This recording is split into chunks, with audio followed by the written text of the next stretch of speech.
is that? Looks okay.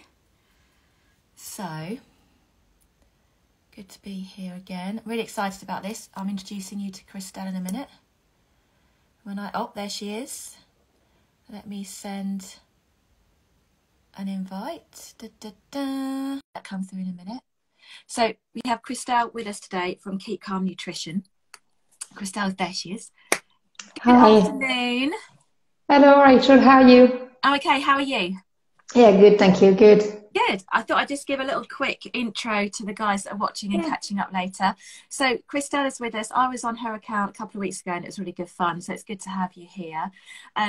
Christelle is a registered nutritional therapist, nutritionist and health coach.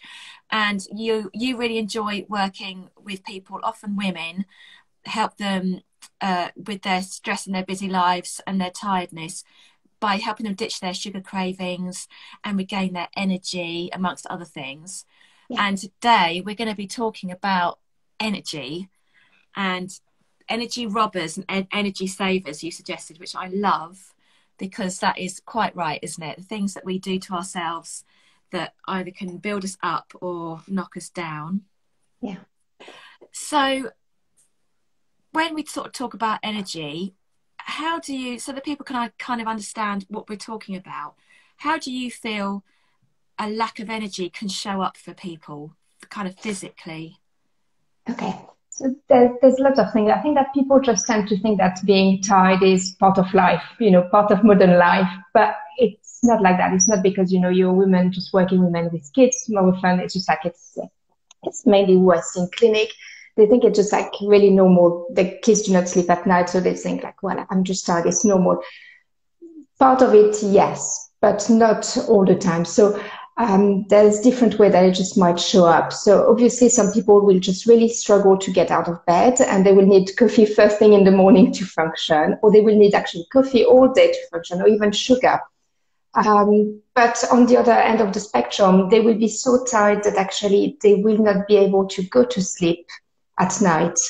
Or if they go to sleep, then they will usually wake up between 2 and 4 a.m., which is a typical time, which is it's a big indicator that something is not right in the body.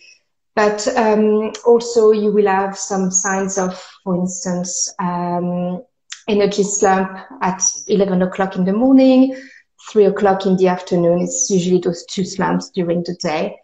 And also some lack of motivation, some dizziness.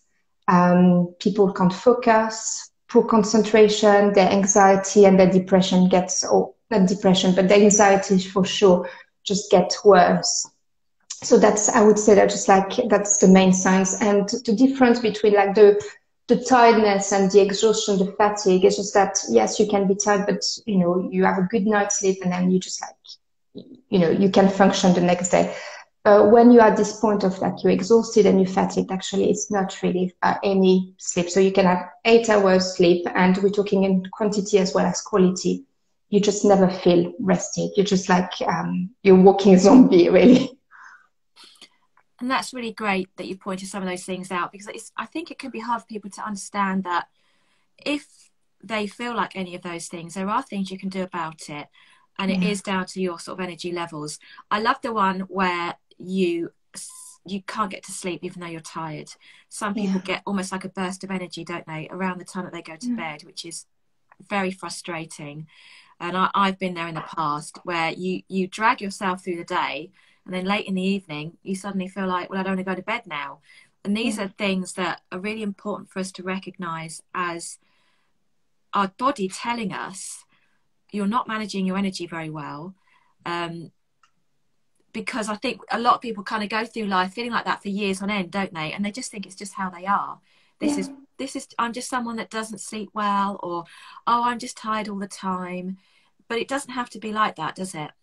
No, it doesn't have to be like that. So if you just consider your energy as a big water bucket, for instance, you have like UTAP. So UTAP has to work well. So that's what we just call the mitochondria. So that's your little, just energy cells, your batteries inside your cells, basically, that produce the energy. So that has to function well just to start with.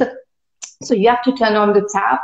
So that has to work well just to fill up your bucket of water. But then you have lots of energy robbers. So you will have lots of holes inside your bucket. So you can just like, your body can function properly. So first you have just to fuel your body properly for this tap to turn on. Then you have to, those mitochondria, those energy cells needs to work properly just to convert what you eat into energy. But then you need just to make sure you do not have any holes in your water bucket. Because if you have holes, you can just like, you can have the best food in the world. Your body might just be functioning quite well. But if you have like those little holes, it's like you're going to feel really depleted. So there's lots of things that just can intervene with energy. Yeah, I really like that analogy of the bucket and what you pour in, what the holes are doing. And it's getting everything in balance, isn't it? So that what you do take on, your mitochondria are doing the right thing with, because they're in a good shape. And if you can plug those holes, even if you say you're eating the best food in the world, you're feeling okay, imagine how much better you'll feel when you are working optimally in your body without those holes. So could you give us an example of like 3 energy robbers and why they steal our energy? Okay, so I think the first one is stress. I think that's just a major one. So people are really stressed about their daily lives. They might just not feel they are stressed, but stressed, you might just think like, okay, that's someone has died in my family. That's a big major, event. But the little kind of things that accumulate during the day, or even just like over exercising actually is a stress, is a stressor for the body, or lack of sleep is a stressor. So all those little things, so real stress or perceived stress is actually going to really deplete your energy. And people are going to just feel in this cycle of exhaustion. So they're going always just to have something in their mind, just worrying them. And then they're just like, okay, that's really just making me tired, just thinking about all those things that stress me out. So what I encourage people to do usually for that is just to write it down. So get your worries out of your head and just write them down. So it won't sort out, everything, but that's one of the steps that I would just say. But stress is a major thing. And I think that there's lots of things contributing to stress, just like the news. People watch news at 10 o'clock at night, just before bed.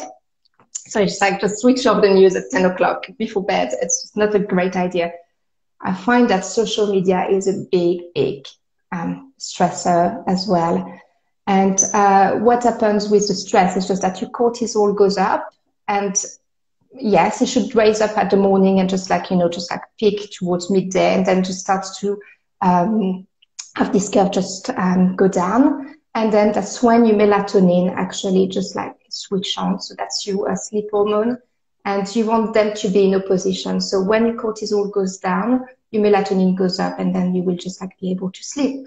But if you just like get really stressed, especially, the later part of the day, so just watching the news at 10 or just doing something really, stressful at 6 o'clock, something like that. Just like, I know that some people are studying, just like mature students are just like studying at 6 o'clock at night after they are there full day at work and the kids and all that. That's not a great idea, because that's going to impact their sleep. And then it's just like the next day, what we want is just, we want this cortisol to rise up, but what's going to happen is just like you're going to be quite low. So either low or either really high, but just not within this range that we want.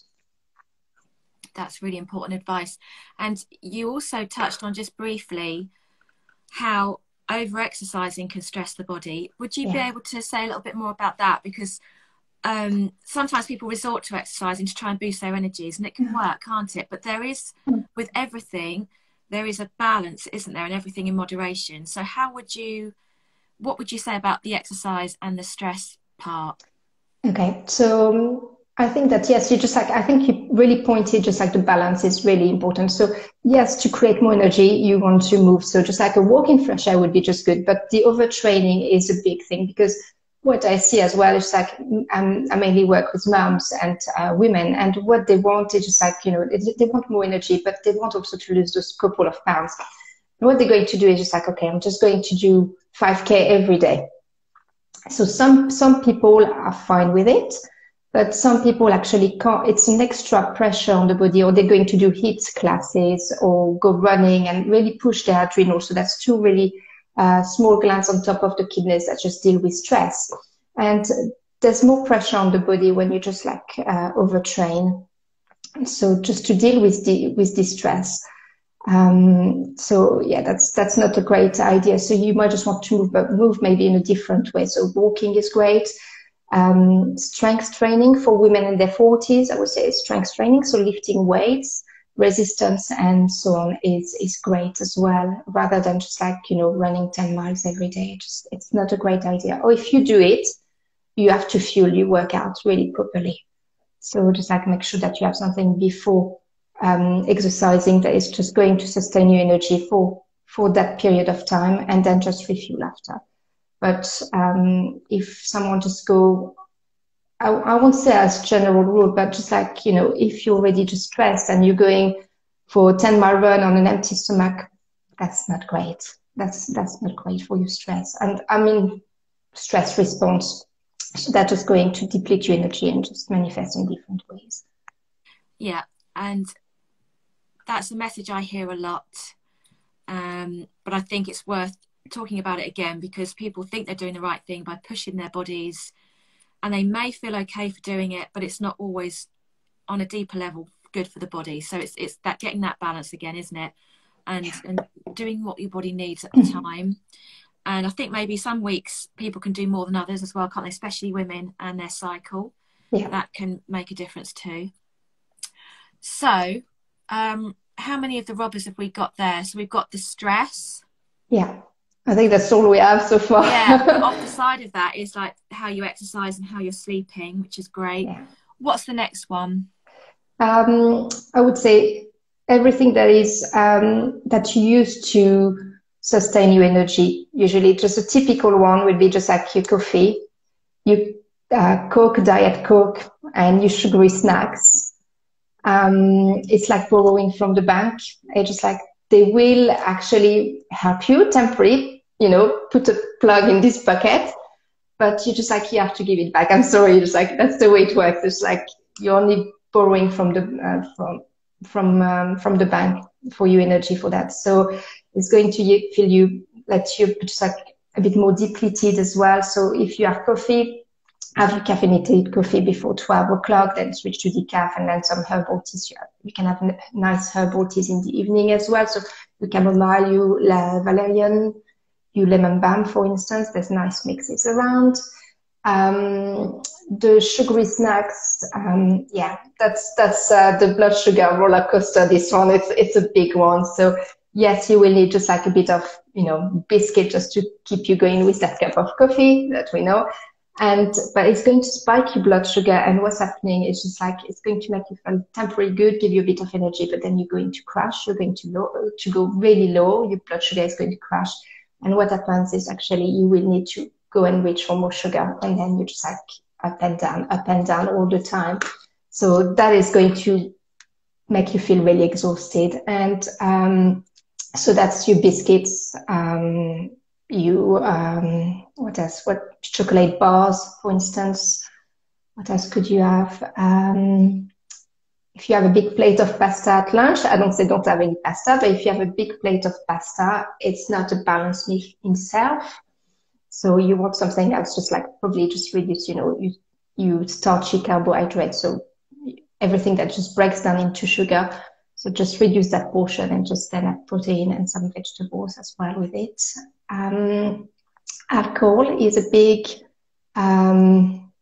depleter of energy, and after a stressful day, it's quite easy actually just to reach out for a glass of, wine or alcohol just to distress, but that's going to impact the sleep, that's going to impact the blood sugar. So again, going on this roller coaster, going up and down, and just making you feel really miserable and tired and anxious and so on in the long term. So again, it's not about saying do not drink any alcohol. There's a place for it and time for it, But if you're just like already tired and stressed, it's probably not a good idea.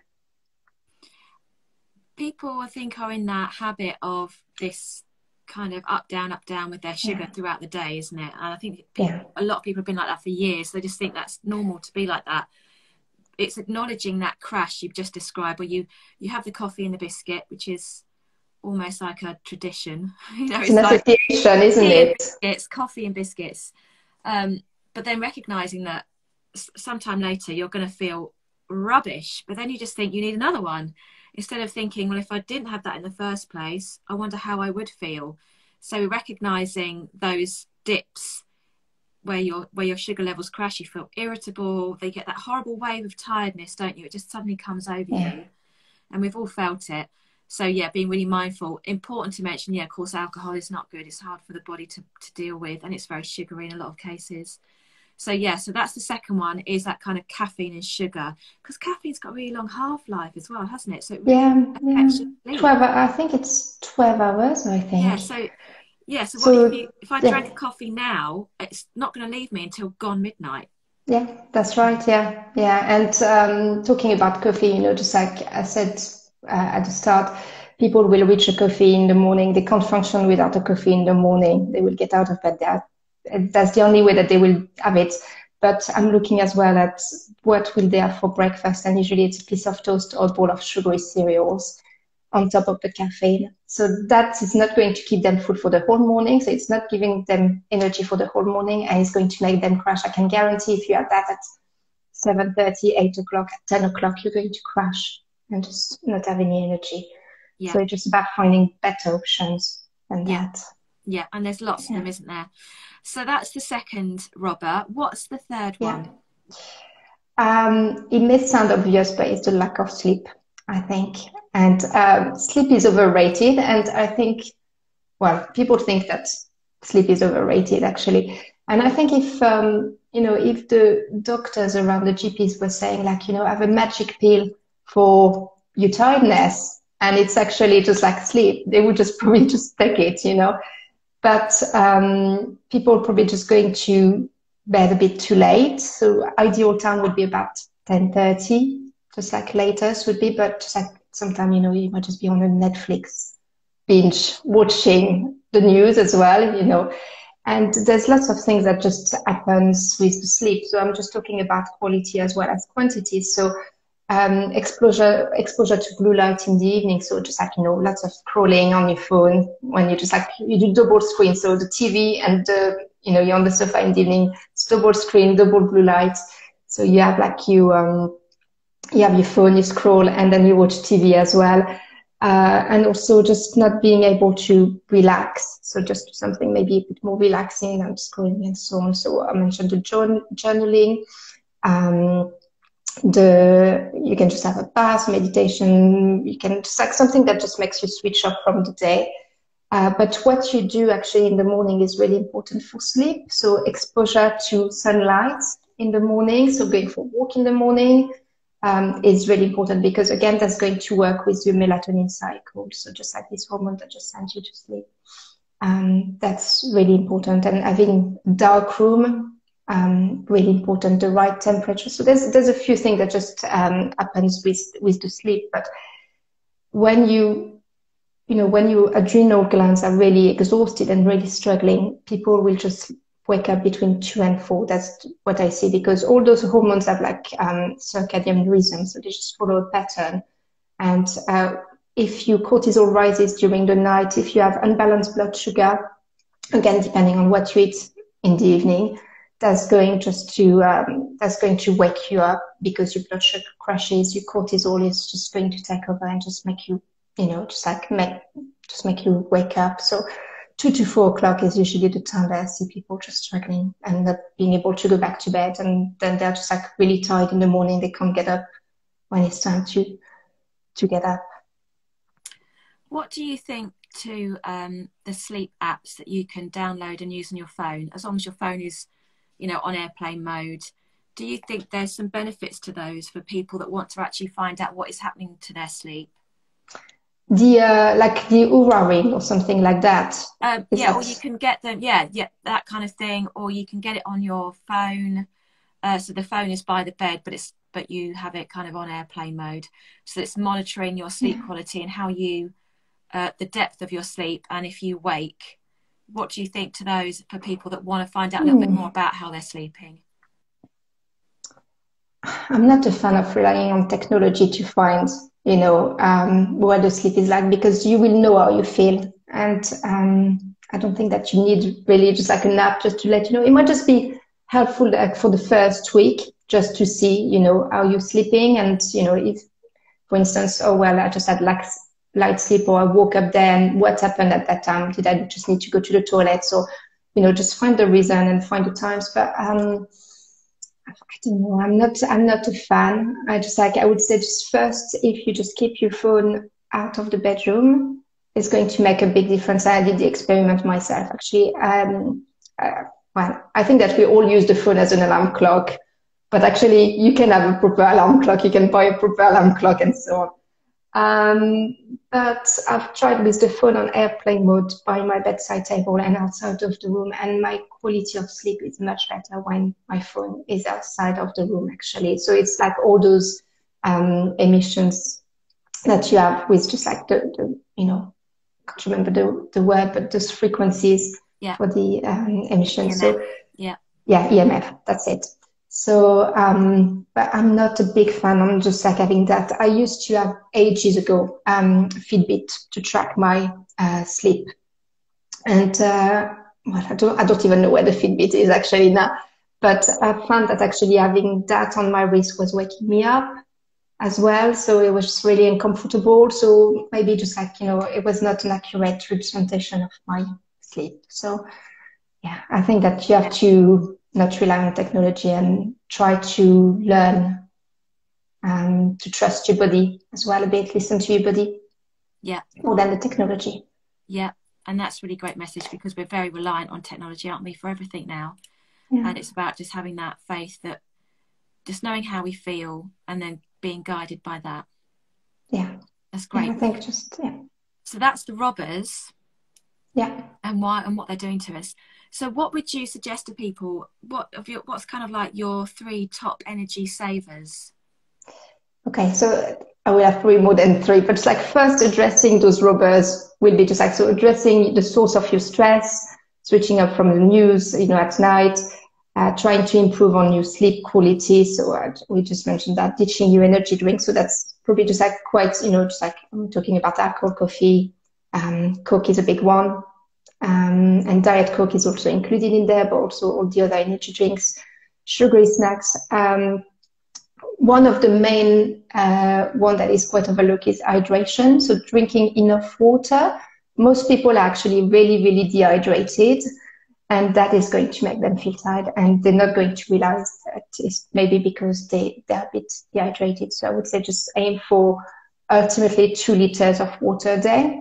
That would be great. Just don't have it too close in the evening so that it doesn't disrupt your sleep, obviously, and build progressively, but just make sure that you drink enough. So that's one of, that's a big one, I think, this one. Next one is just to have a nutrient-rich diet. So lots of fruits and vegetables, brightly colored, so for your vitamins and your minerals, so mainly the vitamin C. You want to make sure that you eat enough protein as well in your diet. So your protein is your meat, fish, eggs, tofu, quinoa, the beans, the nuts and seeds, for instance, but have them at every meal. And actually, most people do not eat enough protein. So even if you have a snack, you need to have protein with your snack. Not a fan of snacking ultimately, but for some people that are really stressed, really tired, they will benefit from having snacks and regular meals. And then it's just like cutting out those sugary snacks and just have better snack options. I think that people will think like, oh, maybe I'll just have like fruits. It's a really healthy snack. Yes, it is, but fruit in itself will just shut up your blood sugar again and make you crash. So what you want is just to combine it with proteins. For instance, you could have your apple, but have it with a little handful of nuts or some nut butter, or some grapes, but have them with like a little square of cheese, for instance. So just try to balance your blood sugar. And I think it's one of the areas I specialize in, actually, just the blood sugar management, because you don't realize how unwell that makes you feel until you address it, I think. Yeah, and we've been brought up on this kind of, if you want energy, you eat carbs, and it's not how it is it? It's much more about the protein, something that's going to last you a lot longer, but good quality proteins. And you've listed some really good options for people, especially for snacking. If they, as you said, if they're very stressed and their adrenals are tight, exhausted, they do need to have that occasional snack. But protein is your friend, and we don't have enough protein. So that's really great. Now, they were really great savers for people to start to bring in. So what would you say for someone that's watched this today and they want to go off and start doing something? What would be your first kind of quick tip? One thing that they could do today just to start with balancing their energy? Oh my goodness. I would just say probably just like try to find out why you're exhausted, because I've listed quite a lot of things, and just address the main thing. And then just think like, okay, what is important to you as well? Because people will just keep on pushing and pushing and pushing. And they will say, yeah, I think that it's like everyone wants to have it all, don't they? Yeah. But at some point, it's just like, your health is really important. So it's just like, is that thing, your source of your energy rubber might be stress. And the thing that makes you stress, is it worth my health? It's just like, is it worse? And then just like, what can you do about it? Because you always have the choice. You always have the choice. You can just either just keep on, doing what you're doing and continue with your energy crashes and so on, or you have the choice to change. But I can't change things for you. It's just like, it has to come from you and the desire to want it. And I get it, when you're just really tired, it's difficult to change, isn't it? It's just like, change is difficult in itself, but when you're exhausted, it's like, oh my goodness, where do I start? So it's just first identifying where the source of stress, where the source of fatigue is, addressing it. So if you start, I would say, if you start with like a white toast or bowl of cereal, start by changing your breakfast from a nutritional point of view. And then there's lots of other things, just, the lifestyle that we mentioned, that just layer on top, but just start with a good breakfast at least. Yeah, no, that's great. So that gave people some options there, where firstly acknowledge it and identify what the cause of the fatigue may be, and prioritize it. Prioritize whether or not you want to keep feeling like this, or if you want to change. And then if it was going to be a meal, then swap out your breakfast and for something more nutritional, and actually see how you feel, because you're going to feel that pretty quick, aren't you, if you change? Yeah, just changing one meal. Just don't start to overhaul your diet in one go. Just start with one meal. I would just say, like, start with a decent, nourishing breakfast. So we're just talking about having your protein, having a bit of carbs, and your fiber, so your vitamins, fruit, vegetables.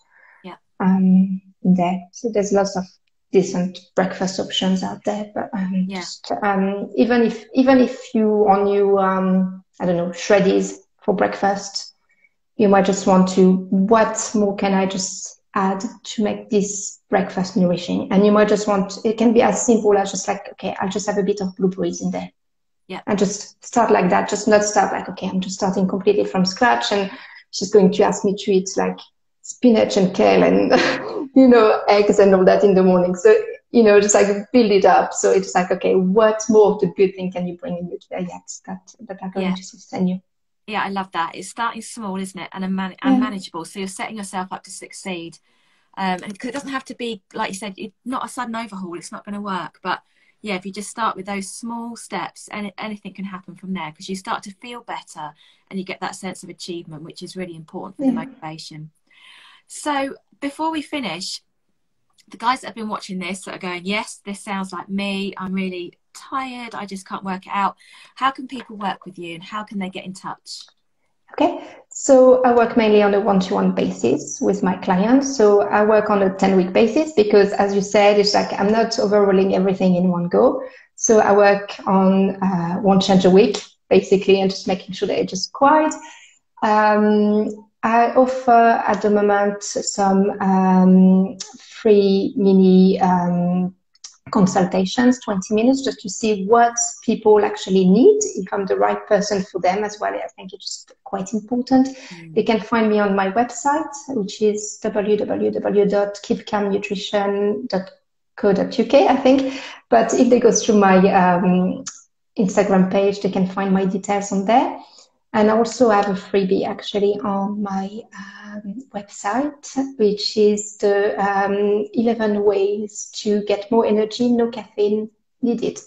So if they want a summary of what we've discussed, there's quite a lot addressed there, but I think that most people need to be a bit held accountable and supported and have a bit more motivation coming from the outside. So they can try it by themselves, but it's like working with someone, I think that you would agree, just like works quite well for changes. Change is hard.